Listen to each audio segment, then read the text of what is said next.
Hello and welcome to the Josh Astrop podcast, episode number 124. Thanks for downloading the podcast. Don't forget to hit subscribe. You can find us everywhere by searching for the Josh Astrop podcast. I'll put all the links in the show notes. I don't need to go through it all here. Now, this week's episode is with a stand-up comedian. Now, I was made aware of Mark by a friend of mine, Darren Capp, who has been on the podcast before, excellent drummer, told me that he knew a guy that was doing this interesting project and doing it all himself. I'll give you a brief explanation, but obviously Mark will details it more in the show. He had a plan to attempt to become a stand-up comedian and perform a show at the Edinburgh Fringe Festival. So that's a show for 30 days, for a whole month. And he was documenting it. He was filming it all, speaking to comedians, speaking to his friends, his family, which I thought was an absolutely fascinating idea. I really love stand-up comedy. I'm absolutely in awe of comedians. I think it is almost the ultimate sort of putting yourself out there, you know. The idea to me of going on a stage to a room full of people, whether it's 10 people or 10,000 people, and trying to be funny. I don't know about you, but when I try to be funny, I'm not usually funny. So to me, there's a disconnect there. But obviously it's trial and error, different things, but you have to put yourself in that position where you're going to tell a load of jokes and they might not be funny to begin with. And it takes a lot of repetition and understanding before you get there. But that initial period of telling jokes that aren't quite funny horrifies me. I don't think I could ever get myself to the position where I want to do that. But I have so much admiration for people that do, the process of writing stand-up comedy and performing as well. Listening to podcasts actually sort of deepened my interest and understanding of stand-up comedy as much as I can understand it without having done it. Listening to things like Joe Rogan Experience podcast, Bill Burr's podcast, Doug Stanhope, Ari Shaffir, Joey Diaz, loads of people like that. Your Mum's House podcast with Tom Segura, Christina Pazitsky, and Bert Kreischer, mostly American stand-ups. But obviously, all of those podcasts are really long form, an hour, 2 hours, 3 hours. And quite often, not always, they're talking about comedy or they're talking to fellow comedians. And the understanding you get of what it takes to get to their level, whatever their level is, you know, much like music, the years of playing music that may or may not be very good to a room of 3 people. There's so many parallels I find between stand-up comedy and music in the initial stages. So I find it absolutely fascinating, and I you know, who doesn't? I just think, who doesn't like to laugh? It's great. If someone makes you laugh, then nothing else matters and everything's good. That's what attracts me to it. That listening to somebody talk can instantly change how you're feeling, and probably in a positive way. That power that the comedian on stage has got is incredible, and they only get that through lots and lots of trial and error. I find it absolutely fascinating. So to speak to Mark, who is already experienced, but as he says during the episode, you know, he's got a long way to go. But his insight and the fact that he's put himself out there and documented it so that we can all see his trials and tribulations, I think is absolutely fascinating and incredible. I'm so glad that Mark could give us some time. So anyway, that's enough of me rabbiting up top. I'll put links to his documentary. It is available on Vimeo and it will be on Amazon as well. The links will be in the show notes. I think it's like $2.99 or something ridiculous. Worth every penny, and it's like a 90-minute documentary. Absolutely fascinating. And the links to his pages and stuff will be there as well. So yeah, let's get into it. This is the Josh Astrop podcast, episode number 124 with Mark Rowe.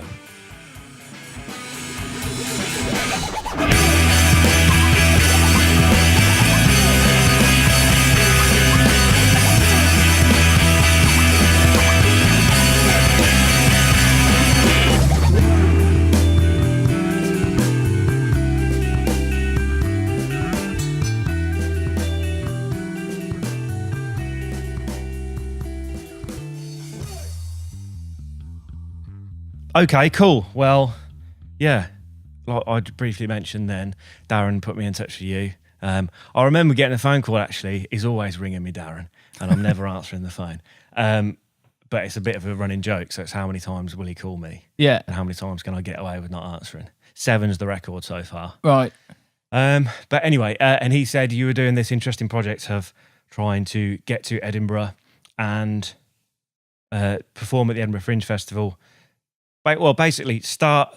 Well, you explain it. It's so probably better coming from you. so the idea was that I had no experience of doing stand-up. Yeah. I'd talked about doing stand-up comedy for a long time. I've got a background in drama and acting. I'm a drama teacher. Okay. But I wanted to do stand-up, but I genuinely, it was the one thing that I wanted to do, but was terrified of. Yeah.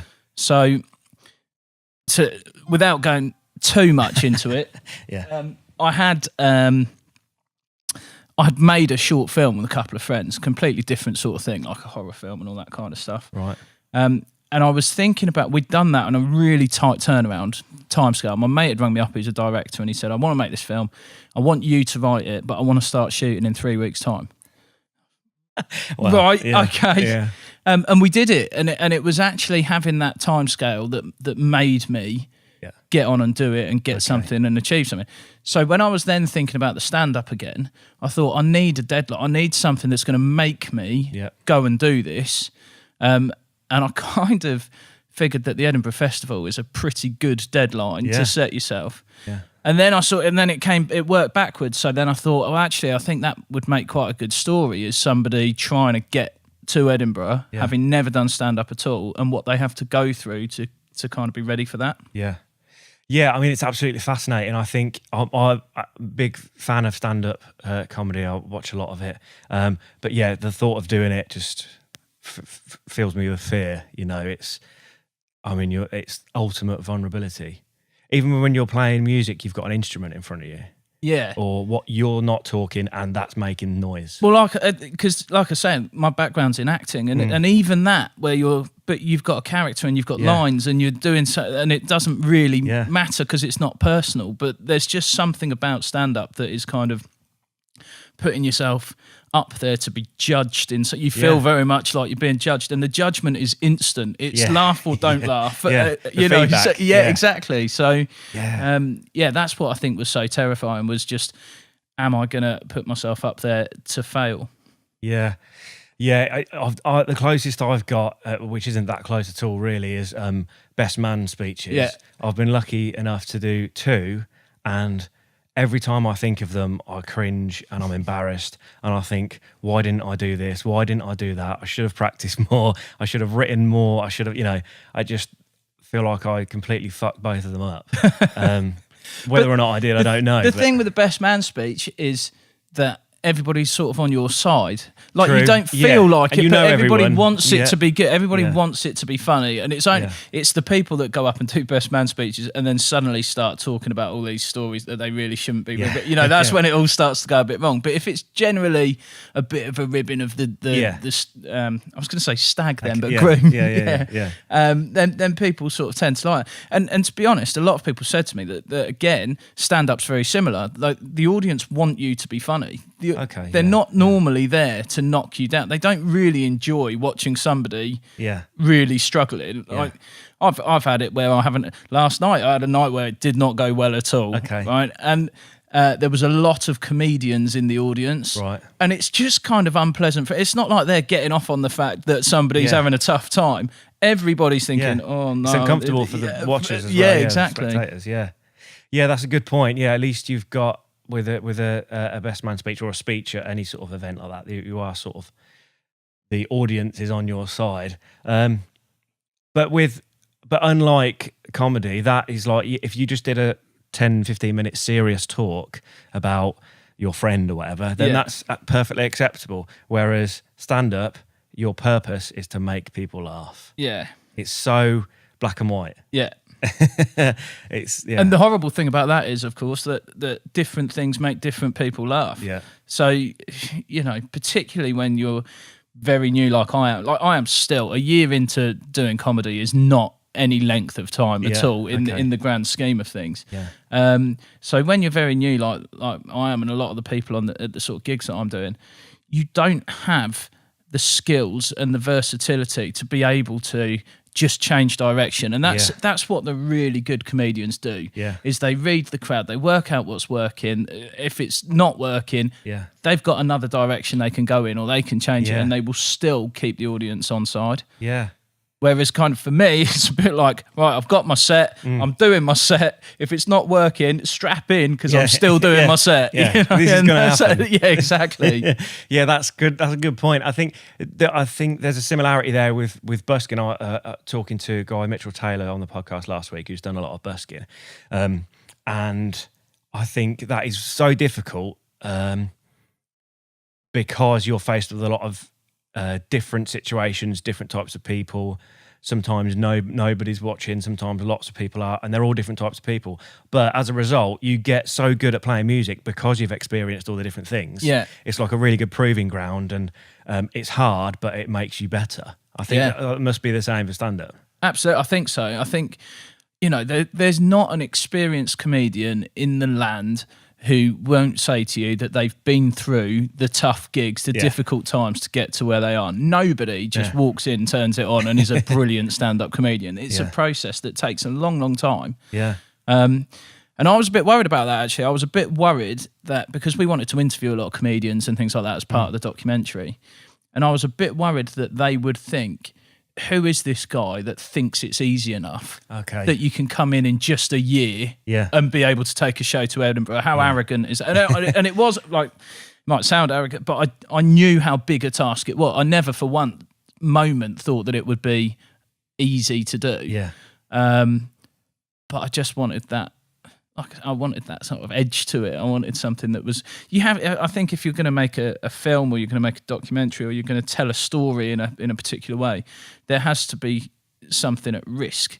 Like nobody would want to watch a documentary about somebody who spent 5 years learning how to do comedy and then took a show to Edinburgh as you would normally do. It's not interesting. It's not.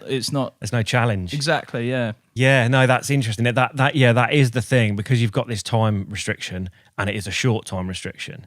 It's not until I think most people don't understand that that evolution of a stand-up set, or even a joke. The fact that you tell that joke, I mean, not that I'm an expert, but you tell it 50 times, 100 times, 500 times, and you're trimming it and editing it all the way through until it's ready. Yeah. But there's been 100 shows where it hasn't been ready.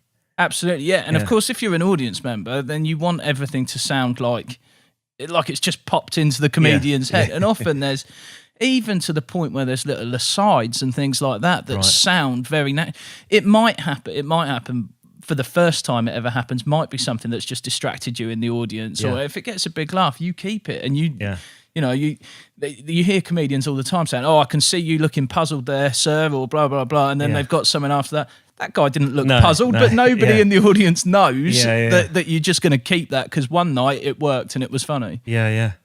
That's it. And that's something you only learn by dropping it in or something on the fly. Well, I read quite a lot. There was a thing about how, I think it was Ben Elton, years and years ago, and somebody was talking about how spontaneous comedy is, right? And they said that it all came crashing down for them. So they sort of realised the reality of it when they watched Ben Elton for a second time apologising for spitting on somebody, and I'm sorry, I spat, and he just does it every night. It's part of the show. Yeah, but I mean, it's sort of, maybe that takes some of the illusion out of it, maybe, but also it shows you how. How effortless it is, so that you genuinely thought that was something that happened that wasn't supposed to. Well, I don't think, again, from the point of view, because we're sort of deconstructing it and talking about how it's been put together. Audiences don't do that. Audiences just sit back and enjoy, or don't enjoy, or they're letting it wash over them. But the amount that, as you say, the amount of times that you've said that thought that just popped into your head that hasn't just popped into your head, it can be, dozens, hundreds of times. It's absolutely fascinating to me, and I mean, it's very similar to music. Obviously, having a rehearsal studio, I hear and see a lot of people practicing the same thing over and over again until they get it right, and then performing to an audience. Yeah. Whereas as a comedian, that rehearsal process is live on stage. Yeah, absolutely. But somebody was saying when I did one of the first interviews, and they said if we wanted to start a band now, we could go away and we could practice, and however long it takes to practice and get that right, exactly as you're saying, we know before we go on stage, it sounds good. Yeah, and we can play it. And it works. And it's good. As a comedian, you might think it's good. Yeah. But until you put it in front of an audience, you've got no idea. Yeah, you have to test it out. Yeah. And then, of course, like I said, because you've got different audiences, you might try it one night, it's great. You might go and do the same material another night. Yeah. Not so good. Yeah. It's that and that uncertainty. I mean, obviously, probably with experience, you get better at that, working out what sort of a crowd they are. I don't know. But you know, I'd imagine that with experience, that improves. But that with experience bit is doing it loads and it not working. You know, it's getting over those hurdles. Yeah. I think it's such an admirable thing to do at stand-up comedy. It's because there's so many failures is the wrong word, but so many times when a joke doesn't land, which like as an outsider looking in, it's like that must be the worst thing in the world ever. But I mean, you're evidence that it's probably not very nice, but you go to the next one. Yeah, it's not the end of the world. Well, you have to. You have, you know. Otherwise, no comedian would ever get beyond kind of gig number 5 or 6 because it's not, you know, and unless you are completely oblivious to kind of what's going on, you're aware when it's not working. You know full well when it's not working, and you will come off and you'll feel terrible about that. Yeah. But apparently, Sarah Millican says that you've got till 11 o'clock the next morning. Because you always go home and dwell on these gigs and that kind of stuff. She says that you've got to, if you have a bad gig, you've got till 11 o'clock the next morning to dwell on it, and then you've got to put it to one side and just move on. But she also says then, if that's true, that also if you have a storming gig next day at 11 o'clock, it doesn't matter. You know, you've got to just move on. And I mean, it's similar to, just makes me think of like sports, like, you know, that's because that's the thing of winning and losing, isn't it? You know, but you can't dwell on the past. You got to go on to the next one. You got to, okay, that didn't work. Why didn't it work? Next time I'll do it differently. Yeah. I think that's just the process of learning, I suppose, isn't it? I think so, yeah. And just trying different things, having the courage to try different things and not have your kind of safety net. That's where I'm at now, really, is I made the show for Edinburgh. I've been using a lot of the material that was in there and with a few new jokes, but I'm getting to the point now where I feel like the next stage for me to become a better comedian is to kind of start again almost with new material, new stuff, and just that's where I'll really find out if I can write and if I can do it, how it needs to be to stand any chance of actually moving forward and doing this more full time. Well, it makes you respect the comedians that do a new hour every year. Yeah. I mean, that's incredible. Absolutely incredible. But that's, I suppose, they're doing multiple gigs a night, every day, every week, every month. And they write every day. Yeah. And that's their job. Yeah, exactly. Exactly. And you have to be, I think probably every comedian finds the discipline of writing and generating material probably the hardest thing. Yeah.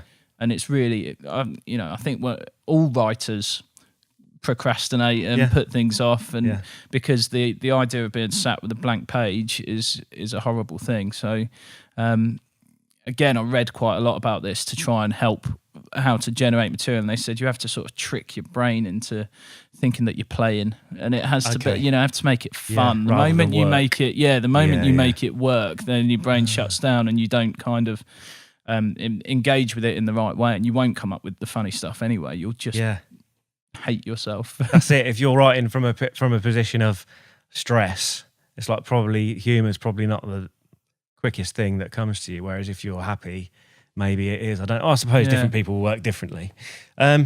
So okay, well, I want to go back to the very beginning. Then you were obviously a drama teacher, and that is what you were doing initially. But what sparked your interest in stand-up comedy before you wanted to be one? What made you interested in it at all? Well, I've always been a fan of stand-up comedy. I've always enjoyed watching stand-up comedy. I think there's, I think it was an admiration for what stand-ups do, really, and a curiosity, because, I'd been in a similar position to you. I'd done a couple of best man speeches. They'd gone quite well. And I was thinking, is this something, can I, is it something that I could really do? And I watched a lot of stand-up, enjoy going to see comedy.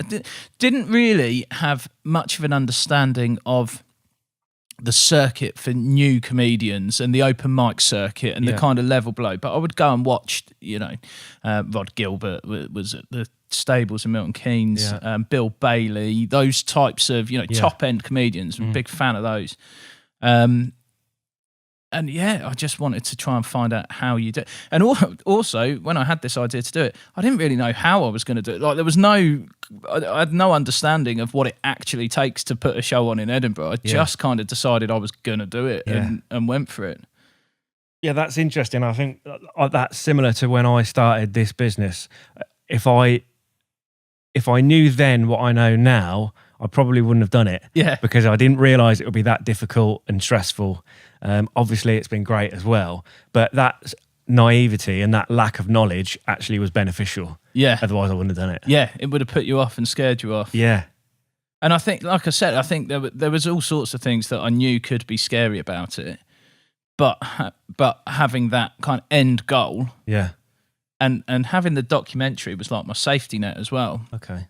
Because by deciding to make a documentary, I was kind of like, well, if I can't do that, if I can't do stand-up, if I'm no good, and I go through this year and go to Edinburgh and flop, and it's not funny and the show's terrible, that will really hurt me. Yeah. And I'll take a massive kind of beating for that. But it will still make a bloody good documentary. Yeah. So that'll be. I'll have this kind of story that is, and I'll have to just take it on the chin, but it will still be an interesting documentary. So that was like my safety net. Was even if it goes horribly wrong, I still get something out of it. At the end. If you succeed and you do have a career in stand-up. Or a hobby or whatever you want it to be, then you've got that. And if you don't, you've got a documentary. Well, because also when I started out, because I'd come from, as I said, having made this short film, in my head, the stand-up was like a year. Right. And the filmmaking was what might go on beyond a year. Yeah. Whereas over the year, it's kind of changed. And I'm a bit like, I don't know if I can go through making another film. Certainly not like that. It was a hugely intense experience to make the film. Yeah. But the comedy is what I've got out of it that I really, really want to carry on with. Yeah, and the film, obviously I watched it the other day, really, really enjoyed it. Really interesting story and a couple of unexpected twists and turns, which is always entertaining. Yeah. But one of the things that I thought about while I was watching it is that quite often there's more than one camera, particularly in the car. Yeah. I mean, that just takes editing, and the amount of hours it takes to edit video is so labour intensive. Well, we reckon that we gathered over the year somewhere between, and I don't know the exact amount, but somewhere between 400 and 500 hours of footage. Jesus. That then had to become an hour and a half. Yeah. When we originally set out, it was going to be an hour, and we couldn't get it down to an hour. Yeah. So it's an hour and a half to film, almost bang on. And there was a team of four of us really. There was me. A guy who I know, who I work with, who runs the Comedy Cow in Milton Keynes. Right. So he's a promoter. He's not a comedian himself, but he's a promoter. And he really, really got on board and helped us massively. Another friend of mine from work who is a sort of sound tech, but did all the editing for us as well. Okay. And my brother who makes websites for a living, but has got an interest in filming and drone and all that. And we kind of, in my mind, I wasn't going to be involved in the editing, right? We were going to make it, and as we talked about it, and as we discussed it, it became clear really quickly that I was going to have to edit the film because I was the only one. They had all been around at different parts of the year, but I was the only one that had been there for everything that had happened and been at all the. So they kind of said that we can't sit through this amount of footage and try and piece together a story. You're going to have to, from your what you know of the year, take out all the bits. So I did. So I made a rough cut, and that took me probably about 7 or 8 weeks of every night from starting at 7 in the evening after work and sitting till 2 or 3 in the morning, just going through, just to make this rough cut. And then I had to hand it out, and this is where Tim really stepped up, because what I handed him, you couldn't have shown to anybody, but it had the elements of the sort. It was, when I say rough, the rough is the roughest it could possibly be. But he's turned it into something that I think really it looks like, even though we've made it on 0 budget, it's absolutely look like it looks like a documentary. Yeah. It feels like a documentary. So hats off to him. If I didn't have him on board, then it wouldn't have been what it is. Yeah, it's interesting because when Darren said to me that you were doing this project, and then I was about to watch it, I thought, I wonder what it's going to look like, because I know it was a small project and probably didn't have a lot of budget, and even if it did have some budget, it's expensive. If you're paying people to do it, it's expensive because it takes so much time. So I thought, I wonder how it's going to be, but it doesn't look like there was no budget. No, I think that's true. I mean, I hope that's true. That's what we wanted, and as I say, Tim is a bit of a stickler for, he will go over the smallest details until they're right, and if it takes hours and if it takes weeks, it takes weeks. And it was, you reminded me when you said, I don't answer the phone to Darren, and I thought, he doesn't answer the phone to me, because he knows what it's going to be. Have you done this? Have you done that? And he sat there going, no, you'll have to wait. But we got there. Yeah. No, I think you really did. It's a really, really good documentary. It's and it is a great insight into the journey that you've gone through. So when was that time period then, from beginning to Edinburgh? So the original idea I had in August of 2016. Right. And we literally, so I thought about it, because I think I must have read an article about the Edinburgh Festival being on. Yeah. And that's how it all kind of came about when I first had the idea. And actually what I thought was, right, I'm going to plan to make this documentary. So in my head, I said in August 2017, I'll go up to the festival and just check it out, just see what it's like. Yeah. And then I will spend a year learning how to be a stand-up and learn how to do it. So I'd given myself sort of a year to plan it. Yeah. And then it would start in 2017 and run so I'd be getting ready now to go up to the festival. And I sort of told my wife what I was thinking, and she went, no, you won't. She said, if you either you'll plan it so much that it'll become really contrived and it won't have that kind of natural feel to it that it needs to have, or you'll talk yourself out of it. She said, if you're serious about doing this, you need to do it now. Right. And that afternoon I booked flights up to Edinburgh, and the myself, Tim, and my brother Ben wasn't available, he was abroad, but myself, Tim, and my brother, 4 days later I think it was, we're on a plane going up to Edinburgh to go and check it out and run around the city. And actually, that felt like a massive deal at the time, and it was a massive deal because it was committing me to doing it. I put it on Facebook, it was all over that I was going to do this. So then there was no backing out after that. In terms of the film, that 2 days that we spent in Edinburgh running around with the camera, I don't know, it's about 45 seconds, I think, of the actual film was that little trip to Edinburgh, but it felt massive because it was the start of what was going to be a much bigger journey. So that was August 2016. Then I came back and almost immediately signed up for a course at the comedy school in Camden. Yeah. That was a 6-week course. So that started in September, 6 weeks. The first gig then was kind of week number 6. You went and did your class, and then you did a gig in the evening to invited family and friends and all that kind of stuff. So it was about 100 people there. It was a brilliant night. That's a decent sized audience. Well, I mean, there was 22 comedians, I think, on that night, and everyone had bought a few people and all that kind of thing. But it's a really warm, supportive audience because everyone's there to see everyone do well. So that was the very first gig in October, middle of October, and then I had the rest of the time to. And Ben set me a target right at the beginning.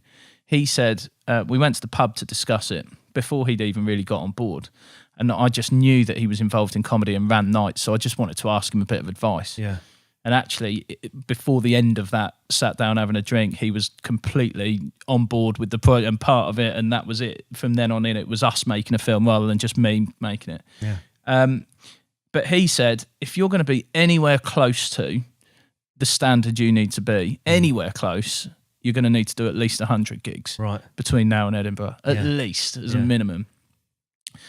So that was always the target, was to get to 100 gigs before the festival. Yeah, which is it sounds like a lot of gigs, doesn't it? And I suppose it is a lot of gigs, but in the scheme of becoming a comedian, it's still really early. Yeah. It's still really early. You wouldn't normally do.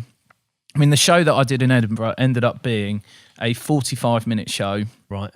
I did half an hour, and each night I had a different comedian come and do 15 minutes. So it was people that I'd met along the journey, people that I'd interviewed, all that kind of stuff, would come and do 15 minutes.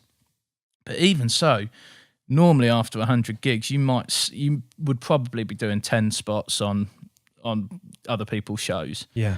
You wouldn't normally go and try and do half an hour. Yeah.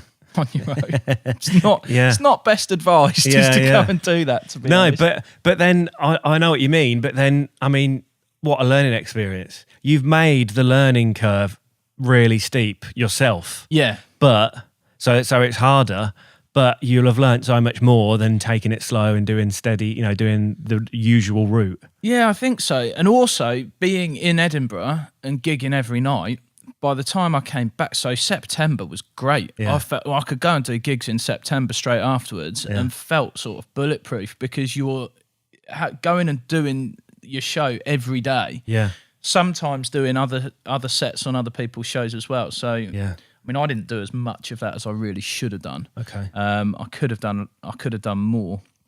But there's comedians up there that do sort of 5 or 6 performances a day. Yeah. And if you're doing that, you just become, it's like you said before, it's like sport. It's like you're match fit. Yeah. You've been through all the training and you're ready to go, and you don't have to be thinking about what am I going to say next? What am I going to do next? It's so ingrained in what you're doing that you can then start to be very aware of the room in front of you. You notice what other people are doing, and you can play on that and talk about that and engage with that. Yeah. So yeah, it's pretty good for sharpening up your skills. Yeah. Yeah, I can imagine. So the end of, I mean, we're obviously talking a lot about what's in the documentary. However, there's no spoilers there, and it's no. I mean, the interesting elements of the documentary are the learning curves, and it's good because it's a documentary by you about your experience. You get to see the problems and then how you deal with it, and that's the interesting thing, isn't it? Because I think that's where progress is, like, just is analysing what you did and what happened. Yeah, I mean, I don't think there would be any point in the temptation. The really easy thing to do is to make everything look good, to make everything look like it. Exactly. You can do a lot with an edit to make it look pretty and like it was all a wonderful experience all the time. But it wasn't. There was some tough times, and there was some bits that were really difficult, and there were some challenges. Yeah. And actually, if you go back to what I was saying about if it had all bombed and I'd gone terribly, it would still make a great documentary. Yeah. I thought that was what was interesting about the story. I thought it was interesting to show what makes it tough. Yeah.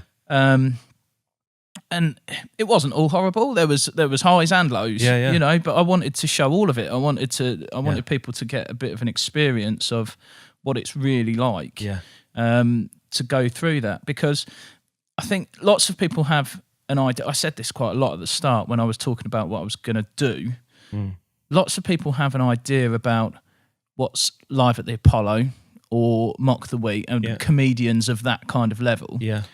Don't think a lot of people, and I certainly didn't myself, have much knowledge of what the circuit's actually like when you're starting out, or what it's like to be a brand new comedian. And I thought that is something that's worth showing. And if you're going to show it, you have to show the truth of what that's like, and include some of the bad stuff and the horrible moments where you feel like you want to be sick or you want to. Well, that's the documentary, isn't it? It's not a story and a predetermined narrative or whatever. It's documenting what actually happens. Yeah. And that's what that's what your documentary really is. Yeah. Because you do see all sides of it. And it's so interesting because you speak to some incredible comedians in there. And it's interesting to hear their advice. And because of the way you've done it, how you get their advice first and then you see what you do. and you make some of the mistakes that they warn you about. Yeah. Which is also fascinating because that is what we all do. Yeah. We know what we should be doing, but we regularly don't do that. Yeah, exactly. And I think I know what you're talking about. Yeah, I don't want to give anything away. Yeah. But I mean, I don't think it would be possible to have the perfect experience of Edinburgh the first time you do it. Yeah. You know, you have to learn that as well. As much as learning how to be funny, you have to learn how to conduct yourself as a comedian and what you need to do and what it takes. And there is a bit of that, and there's a bit of thinking about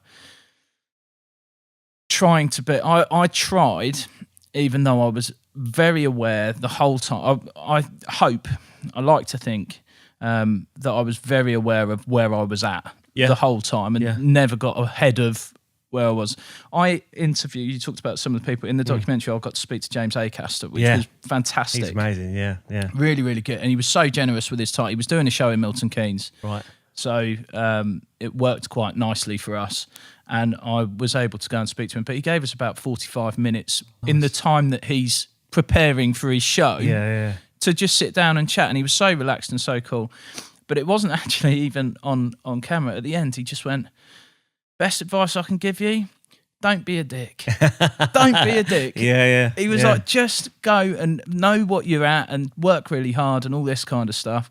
And it was really good to get that right at the beginning. Because if ever things did go really well and you start to get ahead, you're like, no, hang on, don't be a dick. Remember what he said. That's great. That was really good. And you know what he means by that. Yeah, exactly. Yeah, you know, to know where you are and on the ladder of working your way up. Yeah, that's really interesting. Yeah, James Acaster is a great. He's an interesting guy as well. I've listened to his audiobooks, hilarious, and his stand-up, and he's obviously doing amazing things with the recent Netflix specials. Incredible stuff. I mean that's amazing. And I only sort of found out about him, about 6 months ago maybe, and obviously he's been around for a lot longer than that. I was really late to the party, but really, really good. And don't be a dick. That's like the perfect thing for him, because he is the opposite of that, isn't he? Yeah. He seems so regular and nice and is clearly working really hard and has had some horrific gigs and moments in his life. And Well, where you're saying that you've sort of heard of him in the last 6 months, and I think lots of people, the Netflix thing has been massive, absolutely massive. Before that, he was sort of making regular TV appearances, but maybe wasn't quite that. I think he's pretty much household name now, or pretty close to. There's certainly in entertainment, lots of people are talking about him, and he's kind of top of the game, really. But he's been doing comedy 10 years. 10 years to suddenly become massive. And that story's true of, as we were saying before, so many comedians that they work for 10, 15 years to then become an overnight success. That overnight success isn't a thing in comedy. It doesn't work like that. That's it. I mean, I listened to Bill Burr's podcast, and he's always talking about that. It's 10 years of having a tiny, after 10 years, you've got a tiny room and you're sleeping on a futon and you can barely afford rent. And that's from working hard for 10 years and still not getting there.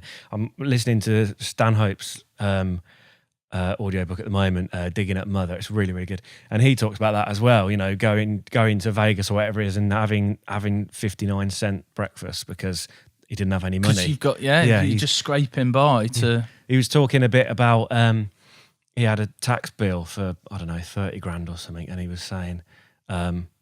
I think he said I probably made 15 grand that 1 year, but it actually cost me 18 grand because I was driving 300 miles to do a $100 gig. It ends up actually costing you money. I think it's very similar to music as well in that way.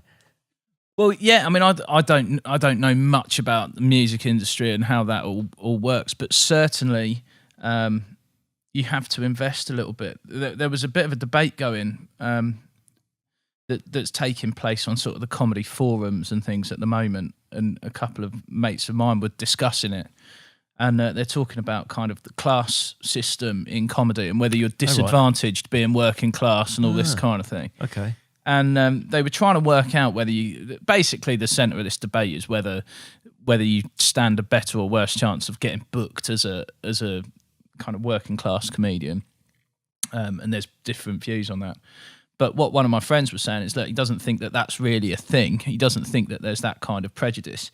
But he does think that if you're working class, you just don't have the same opportunities to go to gigs because you can't afford, because you can't do stacks of stand-up gigs on your doorstep. I mean, if you're in London, you can gig every night at different places, but again, you're still not getting the kind of coverage that you need to do.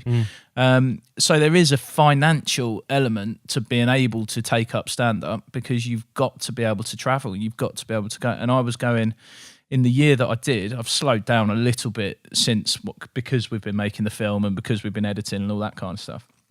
But I was going three nights a week down to London. That's 20 quid a time on the train. And, you know, by the time you've had a drink in the pub and you train down there. And then probably driving to another gig somewhere as well, outside of London.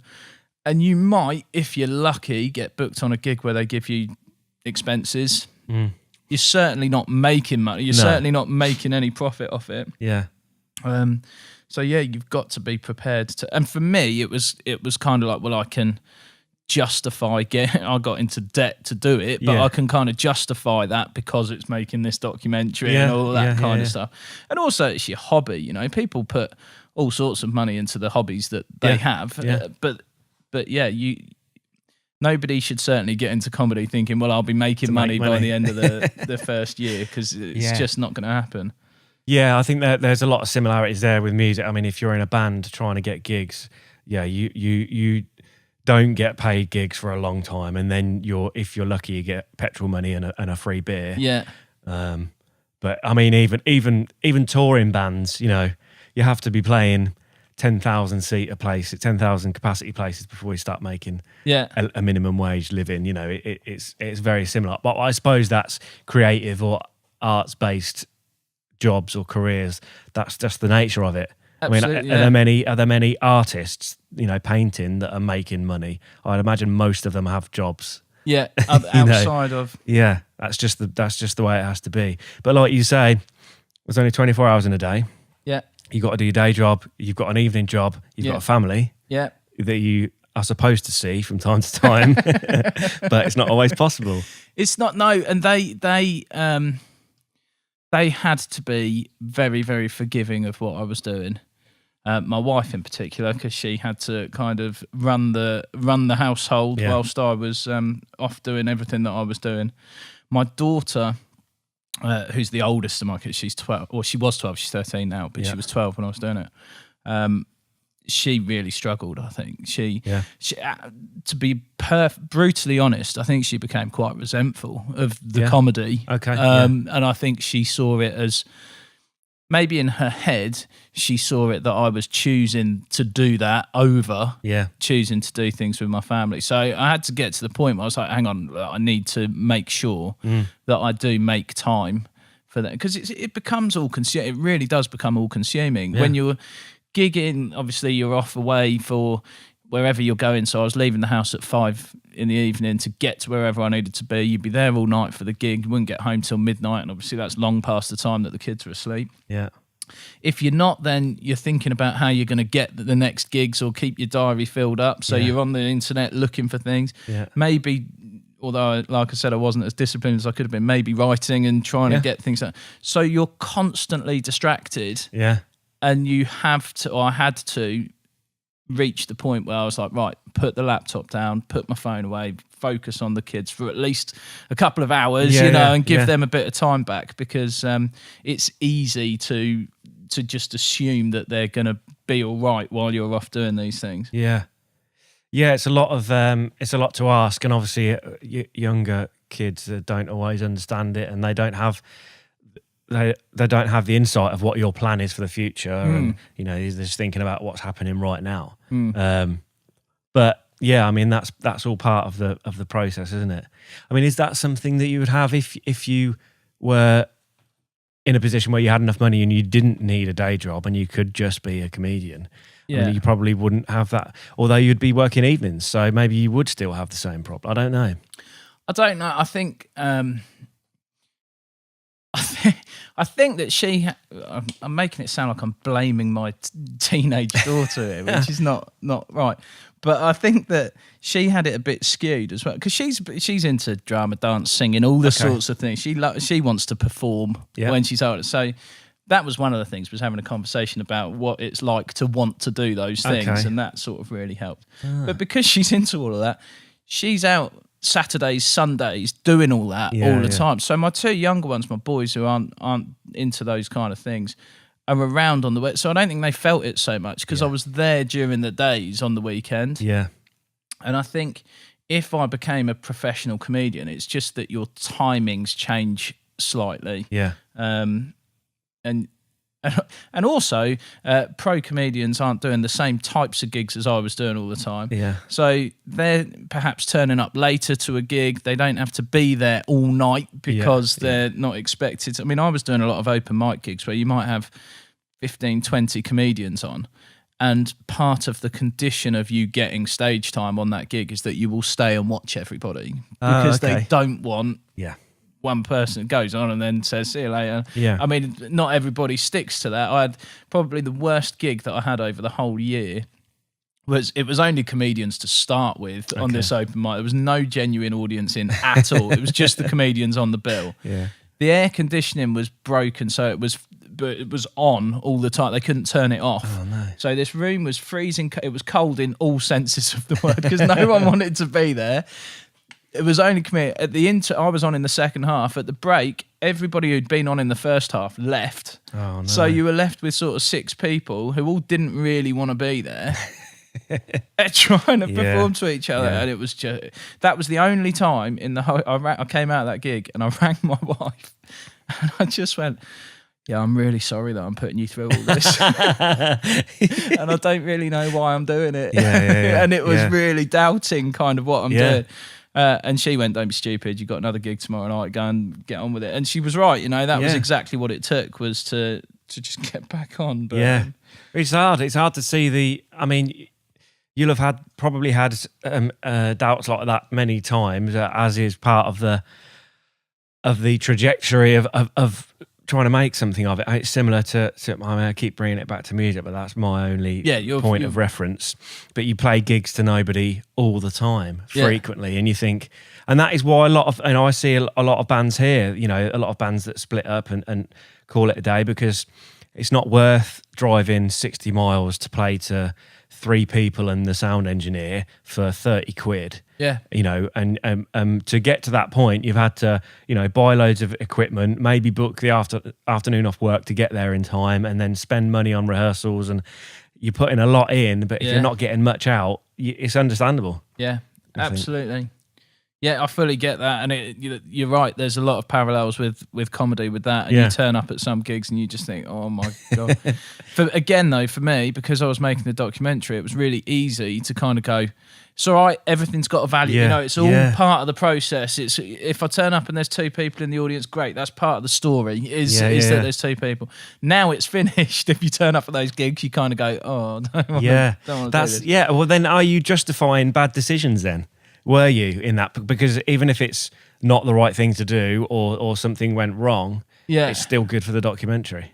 I think so. I mean, I don't know about decisions. I think certainly bad situations. Okay. And you would just chalk them off as experience, and you would just go, okay, well, I have to. There was a couple of things. So one, there was a few.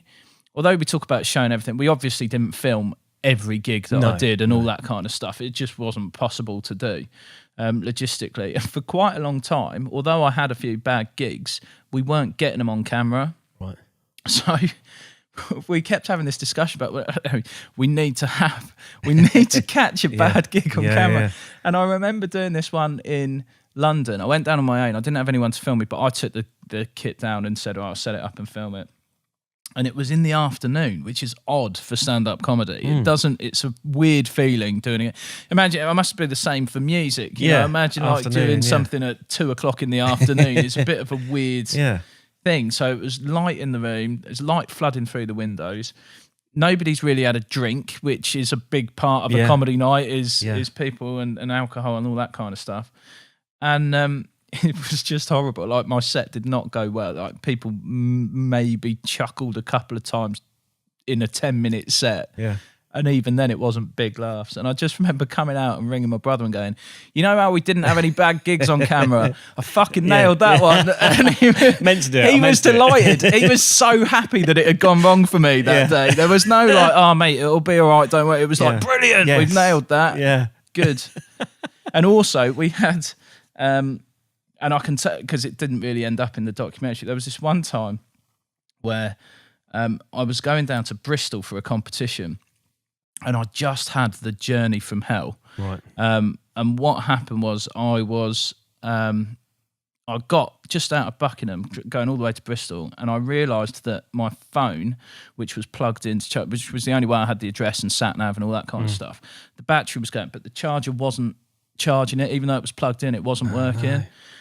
So anyway, I'm not going to tell the whole story, but I went through, in that journey, I ended up going through 3 phone chargers trying to get there. Yeah. None of it worked. I ended up sat in a service station with the phone plugged in while I sat on the floor like I was sort of begging for electricity or something, trying to get just enough. And I ended up getting to the gig with 1% battery on my phone, finding where it was, and won the competition. So I was like, oh, it was all worth it. It was all brilliant. Yeah. But I went on my own to that and we didn't film it. So, as part of the prize for that competition, I got to go back and do a set on their pro night. Oh, okay. So when I went back, I took a cameraman with me, and we sort of recreated the terrible journey. And it was the only time in the whole year that we ever cheated anything. Yeah. And we ended up not using it anyway, because I didn't like that idea of kind of cheating. Yeah. But I thought it's too good a story. It's too, like, there was so much kind of going on. Is he going to make it? Yeah, exactly. And it was horrible. Oh, I'm not going to be able to do it. It was I thought we've got to at least have the option to do that. But we decided against it. Yeah. Oh, that's good. That's the integrity move. I think that's good. Yeah. It's good. Well, I mean, it would be good practice to recreate it, I imagine, because obviously you haven't done anything else in that method or that way. So at least you've learned that, but then not using it. But I didn't want it. There was very little. I mean, a couple of bits where it's the video diaries, for example. I might be talking to the camera and just stumble over my words. So do that. Retake that. Yeah. But we didn't get into the habit at all of redoing anything. The car journey, for when if people get to see it, it's focused around this car journey up to Edinburgh, where we filmed the whole journey, and I'm kind of interviewed by Ben Robinson, who's the promoter. He kind of interviews me about everything that's happened over the year, and we use that as the frame to then drop in all the footage of what's happened over the year. And we were really clear that car journey was just going to be filmed, and we would talk and chat, and he's got a list of what he wants to ask me about. But that wasn't set up in any way. No. It was just a chat. And I hope and I think it comes across like that. Because my brother was really worried. He was like, no, I think if you film the journey, it's just going to come across really contrived, like you've said. And I said, I don't think it will. And I really hope that it comes across as just we're chatting. Because that's what it was. We were just having a chat on the way. In my opinion, it does come across that way. Like it is, you are just talking on your way there. And it is good that it is a framework, because although it is a documentary, you can't literally just... It has to have a story or a through line or a journey. That was really hard to come up with the way to do that. And it was there was 2 things that happened. One is that a guy called, and I talk about this in the film, but a guy called Masai Graham, who had, when we went up in 2016, at the very beginning, he had just the day before won Best Joke of the Fringe. Yes. Yeah. Which is quite a big thing. When anybody who follows Edinburgh, it's talked about as who's going to get the Joke of the Fringe and all that kind of thing. So he had just won that, and he was saying to me, it's crazy, he does 5 shows a day that he runs up there. And he said that in the brochure, because there's so much competition, there's like 4,500 shows, something like that, up in Edinburgh. and everybody's competing to get the audience into their show. But the brochure is in alphabetical order. So he said that every single one of his shows is prefixed with right, so that he can get in the front. And I was like, I'm going to have to come up with something. And I thought numbers would be a good way to do, because they're going to come before A even. Yeah. But just the titles that I came up with were crap. Like, they weren't interesting, really. And I thought, I'll just have to talk about what it is. So we'll call it the Long Road to Edinburgh, because that's really what it's about. Yeah. And then I looked at I thought there is a road that goes all the way up. Yeah. And when I looked and it was the A1, I was delighted. I was like, that's the one. Perfect. There we go. So that's the title of the show. But also, Stu Goldsmith, who does the Comedian podcast, and he's interviewed quite a lot in the documentary. When we set up the interview with him, it was really difficult because he's so busy with everything that he does. It was really difficult to tie him down. Yeah. And I noticed on one of the Facebook comedy pages that he had put, I've got to go up to Leeds for a gig and then over to Harrogate and then come back down to London. But I'm looking for a driver. And it would be a paid thing. I'm looking for someone to drive me up there. And I'd been trying to set up this interview. We'd been in touch a little bit. And so I thought, right, this is perfect. So I got in touch with him and said, look, I will drive you from London up to Leeds, over to Harrogate and back down on the basis, and you don't have to pay me, but I'll do it on the basis that we can rig the car up with cameras and I'll interview you along the way. Yeah. And we'll have this chat about comedy on the way. And he was all up for that. That was great. And then he ended up those gigs getting pulled. Right. So we went and interviewed him that day anyway. He was doing a live podcast at the O2. So when we ended up interviewing him, it was just around the corner from the O2. Yeah. And it was great. He gave us an hour and a half to sit down and talk, and we just talked about everything, comedy and how it affects your life and all of that kind of stuff. Family. He had a young child that was sort of 18 months old, and he was talking about how it's had an impact on what he's doing and where he's at. And we talked about his podcast. It was just fantastic, lovely, great afternoon, and got so much out of it. But because we'd had the idea then of filming in the car, that had sort of stuck with me. And then because we were talking about this Long Road to Edinburgh and filming it, and it all just came together and fell into place. And I think it really works as a frame for telling the story over the year. Yeah. No, I think it really does. And cutting into those interviews with people that have got so much experience and success as well. I mean, what an insight for you, like somebody who's trying to learn as much as you can, to speak to these people that have been doing it and have that experience. Yeah. And that's awesome. And they were so good at not kind of,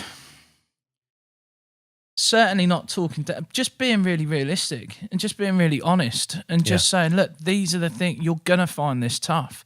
And it wasn't, you won't be able to do it, but it was, you might not be able to do it, and it's going to be difficult, and you're going to have to think about this, because none of them had ever seen me, because of the sort of level of gigs that I was doing.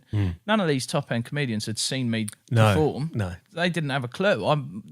Stu Goldsmith says it. He says, I don't know you. You might be terrible. I don't know. Yeah. But you'll have to think about these things. That's interesting. So, because I think most things you can get good at or you can improve by practicing. Yeah. Now, obviously, art is subjective. So, can you just be not good at stand-up regardless of how much time you put into it? I don't think you can, because even if you have 10 jokes, no laughs, providing you're practicing and changing them, hopefully you're changing them to get laughs. So eventually you'll have laughs if you do it long enough.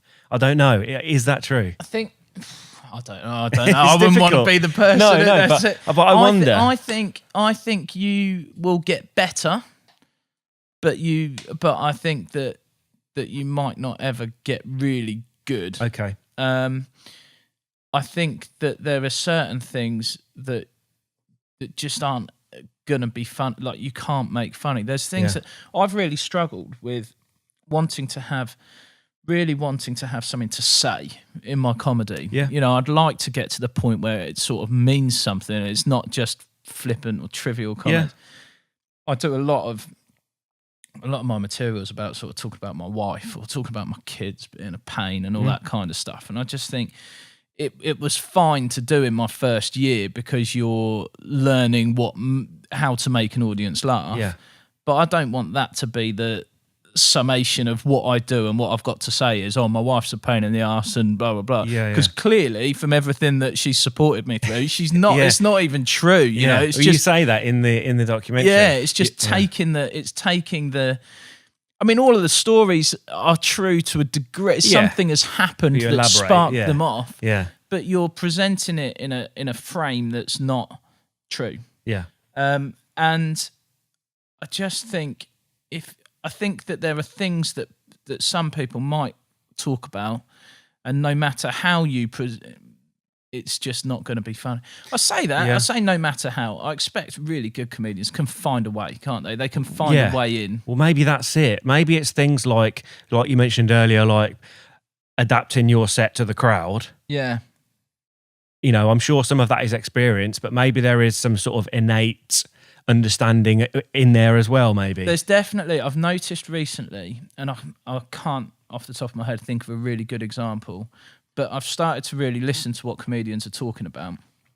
And sometimes I think that's not necessarily a funny concept. It's not like the idea is funny from the beginning. Yeah. But you've made it funny by the way in which you've talked about it. Okay, yeah. And I think when you're starting out, and certainly for me, I'm looking for a funny idea that I can share. Okay. And maybe what you need to do is be talking about an idea that matters to you or that is interesting to you. Yeah. And finding what's funny about that idea and how you make it funny through the way you talk about it. Yeah, that's interesting. So the subject matter itself isn't funny, but the way you talk about it is. So then if you learn that, maybe you can apply it to anything. Yeah. Yeah. And I think that's what makes the top end comedians really good. Okay. Is that they can talk about something that doesn't seem funny in the first place. Yeah. And find a way of talking about it that gets you on board and makes you laugh. Okay. And part of that then comes down to like in the early stages, they talk about making the audience aware of your attitudes towards something. Okay. Because that's what the audience buys into. Yeah. They will find it interesting. It doesn't matter what you're talking about, as long as they can identify with what your attitude towards it is, whether it makes you really angry or whether you love it or whether it sends you, silly or whatever. If that comes through, then the audience will care about it because they like seeing somebody reacting to something that they care about. Don't know. Yeah, that's interesting. Yeah, I wonder if it's. I mean, I don't know whether you can find an answer to that. Whether you can get good at anything just through practice, or whether there is some natural ability. Certainly, yeah. I mean, you certainly. Like I said, everybody can improve. I think you certainly have to put the time in. I think that the reverse is true. So I think that you can't just be good at stand-up. Right. I think you can be better than other people, but I think that it takes time and practice. But again, I was talking to somebody last night and they said that there's a really great comedian who's just sort of breaking through at the moment, a guy called Josh Pugh. Right. Lovely guy as well. Had a really successful Edinburgh show last year and is no doubt going to smash it up there this year. And a friend of mine said, I was on a gig with Josh's second ever gig. And she said, nobody deserves to be that good on their second gig. It was just obvious on gig number 2. This guy's got it. He can really do it. Yeah. Okay. Are you mentioned him doing well at Edinburgh this year? Are you going back this year? I'm not taking a show, so I'm going for a week, and I will do spots on other people's shows. Which is kind of what you're supposed to do. Yeah. It's how you're supposed to learn about You've done it in reverse, you don't just throw yourself in at the deep end. You kind of go for a couple of years and do spots. But I'm also doing... although it's the Edinburgh Festival, there's actually several festivals that are running at the same time. Right. So I did the Laughing Horse Free Festival. Okay. And they are going to do a screening of the film, of the documentary, while I'm up there. So that's really kind of what I'm going for. I'm going to go and try and get a few people into that, get the press down and all that kind of stuff and make a bit of a thing of it. So yeah, I'll be doing that, but also while I'm up there doing a few shows and spots. And yeah, interesting. So okay, how's your time been since the end of the Fringe then, of the festival? How have you? I mean, you said you slowed down because of editing and things, obviously. Yeah. And you were racing against time to try and get those 100 gigs. So other than decreasing the amount of shows you've done, how has it been? Yeah, it's been good. So I am still gigging, and still, I mean, I'm definitely I'd like to do more. I'm doing 1 gig a week, probably. Right. Averaging, 1 or 2 maybe. But yeah, what that's done though is it's meant that I've been able to kind of be a bit more choosy about the gigs that I apply to. Yeah. And I'm doing less of those nights that I talked about where you've got 20 comedians all doing 5 minutes each and you have to sit through. Interesting, I'm not being dismissive of those at all. I will go back to those, but what I haven't been doing enough is writing. Okay. So those are really great for getting new material and running it out and trying to work out how it's all going to come together. Yeah. And it's my fault that I've not got enough material out that I've been able to go and do those nights and try new sets. But I've done less of those, and it's been more sort of middle spots on pro nights or open spots on pro nights that have given me the opportunity to get out. But it means that when you get to these nights, you think, oh yeah, I want to do something new, and then you get to these nights and there's pro comedians on, and you think, oh, I better do what I know works and stick to that. Yeah, that's it. You sort of need those lower stakes gigs where you can try out new stuff. Maybe. Yeah. I think that's you hear that talked about a lot. People that have done the same set for 5 years. Yeah. And because it works, and there's a place for that, I think. But I don't know. Is it? It's like going to see the Rolling Stones and them only playing the hits. Yeah, that is good. But you want to hear something new. I think just as a comedian, I would like to, because as I said, for me at the moment, I'm still not talking about the things that I really want to talk about. Yeah. So until I get to that point, then I can worry about whether I've got something that I stick with and whether it works. But yeah, I think that there's more to explore than just talking about my wife, my kids, my job, all of that kind of stuff.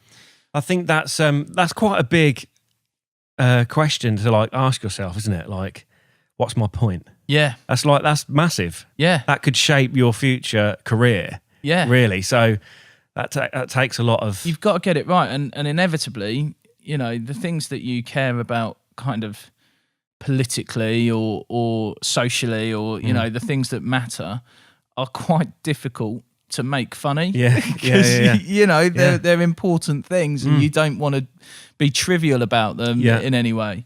So that's what I'm sort of struggling with at the moment is how do I find something that I think is important to say or worth saying, right, and talk about it in a way that is still funny, but also makes a point a little bit, or lets people think about things a bit. Yeah. And you only get to that point through trial and error. Yeah, absolutely. Yeah. That's what I have so much admiration for you for doing that, I mean, it is impossible to maybe even do, I was going to say have a career, but maybe even do one gig and all the jokes land first time. Yeah. I mean, has that ever happened to anyone? Probably, maybe, but probably not. It's possible, but very unlikely. So you're going into this thing knowing that something isn't going to work, or maybe all of it isn't going to work. Yeah. I'm sure that's possible. I don't think you ever, certainly for me, and I imagine it was the same for all the other people that I was sort of around. You're all right with that. That's not the thing. You just want to get some laughs. So one good laugh, and you'd be happy. When you're doing your first gig. But inevitably, what happens is, because that first gig for me was, like I said, with the comedy school and the comedy course. Yeah. Packed room, lovely audience at the Backyard Comedy Club in London, which is a renowned club. It's a nice feeling to be there on your first gig. Yeah. So you're going to have a great first gig. Yeah. And then the reality hit the second gig was not like supportive. 6 people in a upstairs room in a pub. 2 of the 6 were the parents of the headline act. Right. You know, and it was just a massive reality check. Okay, this is what actually it's going to be more like over the next year. Yeah. There's going to be a lot more of those nights than there is the playing to 100 people who are all there and laughing and joining in and enjoying it. Yeah.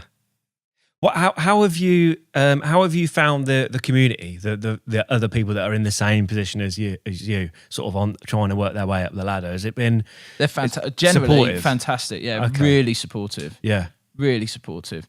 I mean, obviously, you know, you're fighting for the same spot sometimes, aren't you? Well, yeah, but there's not. So quite early on, somebody was talking to me about it and comparing it to acting, which obviously is what I knew a little bit more. Yeah. And comedians want other comedians to do well, because if the other comedians are doing well, then the audience are already laughing. So your job's easier when you go on stage. Okay. So you don't really want somebody to have a bad night, because you've then got to follow that and try and get the audience back up. Yeah. And they were talking about sort of the support that you get in the comedy community, and this person had been an actor for 10 years themselves, and they said people don't tell me about auditions, even if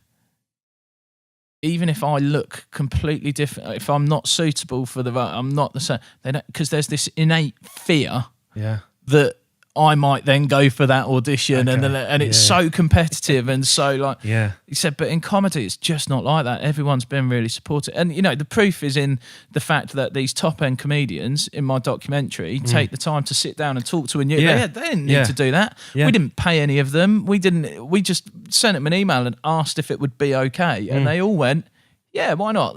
You know, so that's the proof of how supportive it is. Well, that's the same as me doing this. Yeah. You know, I'm asking people, and you do think to yourself, what's in it for them? Why would they talk to me? Yeah. You know, everyone has these self-doubts, don't they? But people are supportive. People want to, you know, talk about things and share ideas, and maybe the guys that spoke to you know, if they can help somebody that's going through something that they've been through themselves. They've all been there. They've all done it. So they just want to share a little bit of that, or they're willing to share a little bit of that. And And I think people were intrigued a little bit as well. Like, it's a bit of a ridiculous idea. You know, I think they wanted to go, who is this idiot who thinks that he can do this? Yeah. Yeah, that's it. Well, like you say, it's sort of the mystery and that, is it going to work? And no, that's too difficult. I mean, what was you knew it was a challenge. Yeah. Did you think it was maybe possible or not possible, or what? How did you think? I always thought that I'd be able to do. I didn't know to what level that was going to be, and then the goalposts moved a little bit over the year as to what would be. As it became more realistic, you know. But even in that first meeting that I had with Ben when we went to the pub, and I just pitched the idea to him. Within that meeting, he talked me out of doing an hour show, and it was, you know, and it was because, but that was pure naivety. It was just like all I knew was that people did shows at Edinburgh, and most of them were an hour long. So that's what I was going to do, you know. And he was like, "No, it's not going to happen." And he was absolutely right to do that, because I think it would have been a disaster. People just. I don't know what the reaction would have been, but it was a struggle to get to half an hour worth of material that was interesting and that got laughs most of the time. So I think an hour would have been. What would that other half hour have consisted of? Just you'd have. I imagine you'd have done it. You'd have filled it. With something. Something of. It's interesting how we can set these challenges, and when you're backed into a corner, you can make it happen. Well, that's it. You know, and it's like I was saying now, I'm struggling to write and not being as disciplined as I should be, but I haven't got a deadline looming. Yeah. And that's right back from the very beginning. I needed a deadline. I needed something to make me do it. Yeah. Maybe I need another deadline. Maybe I need something that's going to make me write a bit more. Yeah, maybe that's it. A new half hour at Edinburgh this year. Certainly not this year. It's too close. It's too close. No, it's Well, I think we've done over an hour now, so that might be a good place to end it. But it's a brilliant documentary. I'm really glad that you came down and talked to me. It's, thank you. It's great. It's a really good insight. I mean, has anyone done anything like it before? Not quite. So we started to stumble across it. I'd never heard of anybody doing anything remotely similar. Yeah. And then as the year went on, you would sort of stumble across things and think, oh, bugger that. Yeah. So somebody has made a documentary about the open mic circuit and what it's like being an open mic comedian. Okay. At the time that they had made it, though, they had already been gigging for kind of 3 years on the circuit. And I think that's what is unique. It's the idea that you start from nothing. Yeah.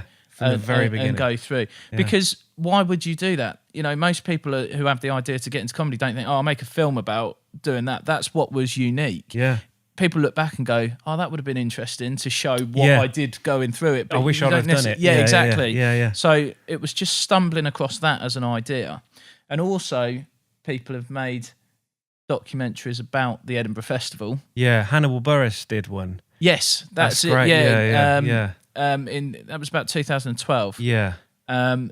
But again, by the time he was making that documentary, he was an established comedian, knew what he was doing, and so it didn't have quite the same jeopardy of starting from nothing and seeing if you could cope. Yeah, it takes maybe it's naivety, but it takes such guts, I think, to do that, because it hopefully, or I don't know what your goals are, but you will be a professional stand-up comedian and everything will be great.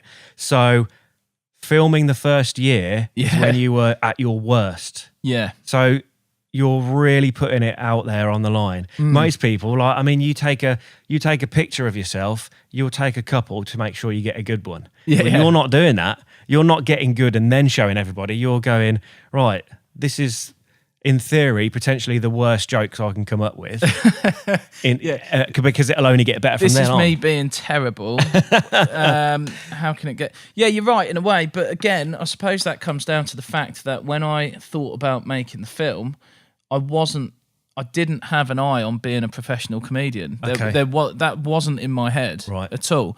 I had more of an eye on how can I carry on making films beyond this. It was about making an interesting film. Yeah. And it's the wanting to be a comedian and carry on with it has only come out of doing it for a year and finding that actually I really, really love it. Yeah. And genuinely think that I could do all right, It's not all been bad sides. No. There's been some ups as well, and I feel like maybe there's something there that means I could make it. Yeah, I think so. Not that I'm an expert, but I think you're funny, and filming the approach is such an insight into you as well as a person, and how you're dealing with it and what's important. And it's a great documentary. I urge people to watch it. I think that's everything. Thank you. All right, no worries. Cheers. Sweet.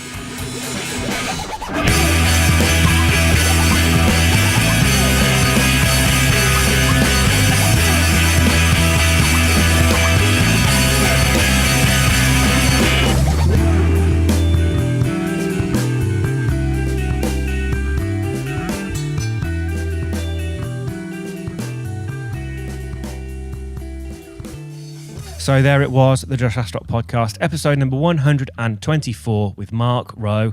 What a fascinating guy. I really loved talking to Mark. It's such an interesting project as well, to have the guts to put yourself out there when theoretically you're at your worst as a stand-up comedian. I suppose what's it similar to? Maybe like... I'm a guitarist and I'm going to play a gig at the end of the year, and I've got a year to write my own material and get my own set together. But at the start of the year, you can't play guitar. And then filming all of those initial gigs where you're not very good and you're making loads of mistakes and you're breaking strings, like to the I don't know, guts is the wrong word. I don't know what the right word is, but to have the guts to broadcast those learning stages, I I think we're so fortunate to have that insight. So it's so cool that Mark's done that. And clearly knows a lot about comedy, absolutely loves it, and has read and researched. And that comes through in both his stand-up style, but also the documentary as well, which is absolutely brilliant. Can't recommend it enough. Mark actually hooked me up before we did the podcast and gave me a link to watch the episode for free. So I did, but then I bought it as well because it is so good. I mean, it's worth I think it's £3 to rent and £5 or £6 to buy, but worth every penny. So yeah, I can't recommend that enough. Thank you, Mark, and I'll put links to everything, the video, his pages. Also, if you get the chance to see Mark perform live, go and see him. That will give you, being able to see him after watching the documentary and listening to this podcast will give you such good insight into his material and what he's like as a person. So yeah, I'm going to try and catch Mark as soon as I can in the area. So yeah, that's it. I think that's everything. Anything we discussed and links for the podcast are all in the show notes. As usual, the YouTube episode, the video episode is available 24 hours after the iTunes audio-only version. Head over there and like and subscribe and do whatever you feel. Right, okay, that's brilliant. Thank you very much for listening. This has been the Josh Astrop Podcast, episode number 124 with Mark Rowe.